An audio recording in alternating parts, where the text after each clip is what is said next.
Dans cette vidéo, je vous propose une sélection de montres squelettes qui sont, selon moi, parmi les meilleures entre 200 et 1500 euros. Les montres squelettes sont ces montres qui ont le mécanisme apparent ou le cadran transparent, comme disent certains. Elles vous permettent de voir le mécanisme en action et rares sont les collectionneurs de montres qui n'ont pas eu à un moment donné une montre squelette. Pour beaucoup, c'est souvent une étape dans la vie d'un collectionneur. Mais comme vous vous en doutez, il existe aussi des squelettes un peu pourris. D'ailleurs, beaucoup de marques de scam se font passer pour de la haute horlogerie avec des mouvements squelettes bas de gamme en essayant de vendre leurs montres à des prix complètement déraisonnés. Oh non, pas ça! Vous avez été nombreux à nous demander cette vidéo, donc on espère qu'elle vous plaira. Pour cette sélection, nous avons choisi 10 montres, 5 en dessous de 500 euros et 5 autres en dessous de 1500 euros. Ici, les consignes que nous nous sommes fixées étaient 1. Être une montre mécanique. Il existe aussi des montres à quartz squelettes, mais on trouve quand même que le concept est plus sympa avec du mécanique. Et 2. Coûter moins de 1500 euros. Vous me direz que la tranche de prix laisse déjà pas mal de choix, mais pas tant que ça au final, comme on va le voir plus tard. Il faut savoir que pour beaucoup d'amateurs, une montre squelette vaut le coup uniquement pour des pièces d'exception, car c'est sur celle-ci que l'on pourra vraiment admirer toute la mécanique et les finitions chirurgicales. Donc certes, si on a l'habitude de voir des pièces d'exception squelettées toute l'année, on sera forcément moins admiratif du travail de finition sur une pièce à 250 euros. C'est normal. Si vous êtes motard et que vous roulez en 1200 cm3 toute l'année, le jour où vous allez repasser sur une 300 cm3, cela vous paraîtra forcément moins intéressant. En revanche, si vous n'avez encore jamais roulé, alors il est recommandé d'apprendre à rouler avec une 125, puis de passer à une 300, puis une 600, etc. Eh bien je pense que pour les montres c'est pareil, même si le danger est moins présent, je pense que c'est mieux d'y aller étape par étape pour apprécier les montres que l'on porte. Bref, maintenant que je vous ai donné probablement les 2 points négatifs qui reviennent le plus, sachez tout de même que ce sont des montres bien à part, qui ont transmis la passion pour l'horlogerie à beaucoup, qui montrent que vous vous intéressez aussi à la mécanique qui se cache derrière les cadrans, et qui sont souvent perçues comme des montres de luxe par les non-initiés.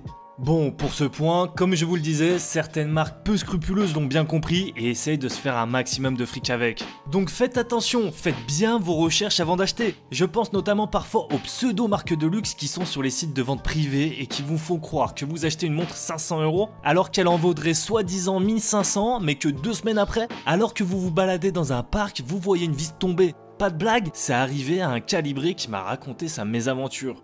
En tout cas, aucun souci à avoir sur cette sélection bien sûr. Et d'ailleurs, comme d'habitude, on vous met tous les liens pour acheter en description. Nous mettons des liens partenaires quand nous en avons, cela permet de soutenir la chaîne. Donc si vous voulez acheter une montre en nous donnant un peu de force, sans rien changer pour vous bien évidemment, alors on vous remercie par avance. Seagull Skeleton. On vous a déjà parlé de Seagull avec son chronographe Seagull 1963. La Seagull Skeleton, que l'on appelle aussi M182 SK, est probablement la montre squelette pas chère la plus iconique. Le calibre peut changer suivant les versions et est généralement un ST1601 ou un ST1602. On rappelle que Seagull est une manufacture chinoise qui a équipé l'armée du pays, mais c'est aussi une manufacture qui a racheté une société suisse de mouvement, et Bosch Venus SA. Cette montre de 38 mm est donc un choix pas cher certes, mais c'est aussi le choix d'une vraie manufacture avec son histoire. Une fois la couronne oignon saisie, vous pourrez voir le ressort spirale se resserrer au fur et à mesure que vous remonterez votre montre. Des versions avec les index et les aiguilles rouges ou noires sont disponibles, mais pour ma part c'est la version avec les index et aiguilles bleuies que je préfère. La forme des cornes est elle aussi très élégante et le mouvement dispose d'un stop seconde. Vous pourrez alors voir le mécanisme s'arrêter ou rentrer en action. Siga Design Z-Series. On reste en Chine et on réduit un peu le budget car c'est la montre la moins chère de cette sélection. Environ 200 euros pour cette Siga Design qui est d'ailleurs la marque de montre de Xiaomi. D'ailleurs, devinez quoi? C'est également un mouvement Seagull qui fait battre cette montre, le Seagull ST2553JK de 40 heures de réserve de marche que l'on peut voir sous le verre saphir. Xiaomi a la réputation de proposer de bons rapports qualité-prix sur leur smartphone et ils ne faillissent pas à la règle ici. Siga Design a déjà sorti plusieurs modèles, mais j'ai choisi celui qui est selon moi le plus représentatif de la marque actuellement, la Z-Series. Je pense que vous avez pu remarquer, cette montre n'est pas sans rappeler le design de Richard Mille. Les deux proposent des montres squelettes dans un boîtier de forme tonneau. Les indicateurs des heures, les aiguilles, le protège-couronne, tout y est assez similaire au point que cette Siga Design a parfois le surnom de la Richard Mille du pauvre. Pour ma part, j'aurais plutôt dit la Richard Mille abordable par le commun des mortels, mais vous l'aurez compris, le surnom est moins accrocheur. Concernant la version que je vous propose, c'est la version en acier qui pèse 72 grammes, mais pour quelques euros de plus, il y a une version titane grade 2 qui réduit le poids à 53 grammes avec un bracelet retravaillé. Lip Himalaya, sablier. On ne vous présente plus la marque française Lip. La montre qui nous intéresse ici, la Lip Himalaya, a vu le jour en 1954 pour rendre hommage aux alpinistes de l'époque. Elle se devait donc d'être résistante et précise malgré des températures extrêmes. Aujourd'hui, la montre Himalaya fait partie des modèles phares de la marque et est dérivée en plusieurs versions. Celle que l'on vous propose, vous l'aurez deviné, est une version skeleton. Ou presque. En réalité, elle existe aussi en version squelette, mais pour apporter un peu de diversité, c'est la version que l'on appelle sablier que l'on vous présente. Je pense que vous comprendrez par vous-même d'où vient le nom. Calibre fiable avec le Miyota 8N26 et ses 40 heures de réserve de marche, verre saphir qui évitera les rayures, le tout dans un boîtier de 40 mm de diamètre qui conviendra à tous les poignets. Oceanex Sharkmaster 1000 Skeleton. On va maintenant rentrer plus ou moins dans les débats de montre hommage avec cette Sharkmaster 1000 ainsi que la montre qui suit. Même si en théorie je suis d'accord sur le fait que la Sharkmaster 1000 soit un hommage très prononcé à la Rolex Sea Dweller, on notera que Rolex ne produit pas de montres squelettes. Et celles que vous pouvez voir sont en général soit des copies à vomir, soit des modes pour lesquels les avis sont généralement très tranchés, mais qui n'en restent pas moins superbement travaillés, comme avec les artisans de Genève par exemple. Bon, ici, je doute que le mouvement NH70 soit aussi beau à observer, mais une chose est sûre, c'est qu'il est assez impressionnant de voir une montre étanche à 1000 mètres avec un verre saphir et lunettes en céramique à seulement 450 €. Et ce, encore plus quand elle vient en version squelette. D'ailleurs, si quelqu'un voudrait faire un test de l'étanchéité, ça pourrait être assez intéressant. D1 Milano P701 Skeleton. Je vous l'avais annoncé, on reste un peu dans les montres hommages, et oui, on essaie de limiter quand on peut, mais dur de faire une sélection de 10 montres squelettes avec tous les critères que l'on a cités sans aucune montre hommage. Celle-ci est bien évidemment un hommage à la Royal Oak Skeleton, elle est aussi disponible en bracelet métal, mais pour le coup, on a préféré rester sur le bracelet caoutchouc pour laisser quelques différences quand même. On retrouve d'ailleurs le même mouvement que sur la Oceanex, le NH70, mais les dimensions du boîtier sont moins imposantes avec un diamètre de 41,5 mm et une épaisseur de 11 mm. Quant à l'étanchéité de 50 mètres, elle sera probablement beaucoup plus simple à vérifier. Nous venons de voir les 5 premières montres qui sont toutes en dessous de 500 €.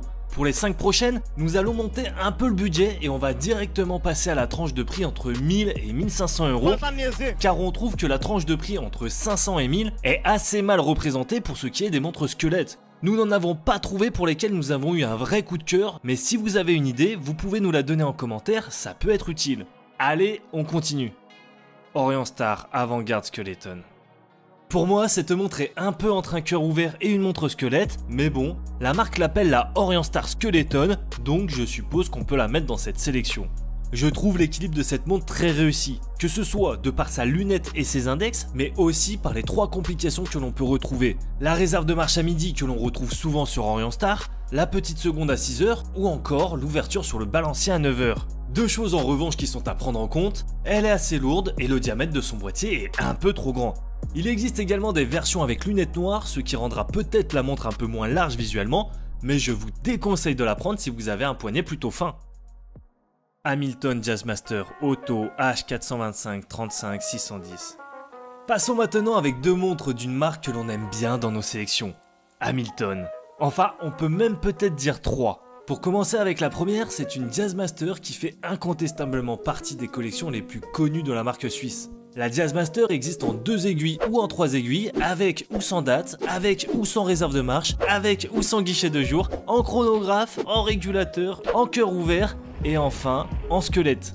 Bref, pour faire simple, ce sont les montres contemporaines, modernes et raffinées de la marque. Celle que j'ai sélectionnée ici abrite un calibre H10S, je suppose que c'est le H10 sur une base de ETA mais retravaillé dans une version ajourée. Ce n'est pas le meilleur mouvement au monde, mais il fait très bien le travail qu'on lui demande et permet une bonne réserve de marche de 80 heures.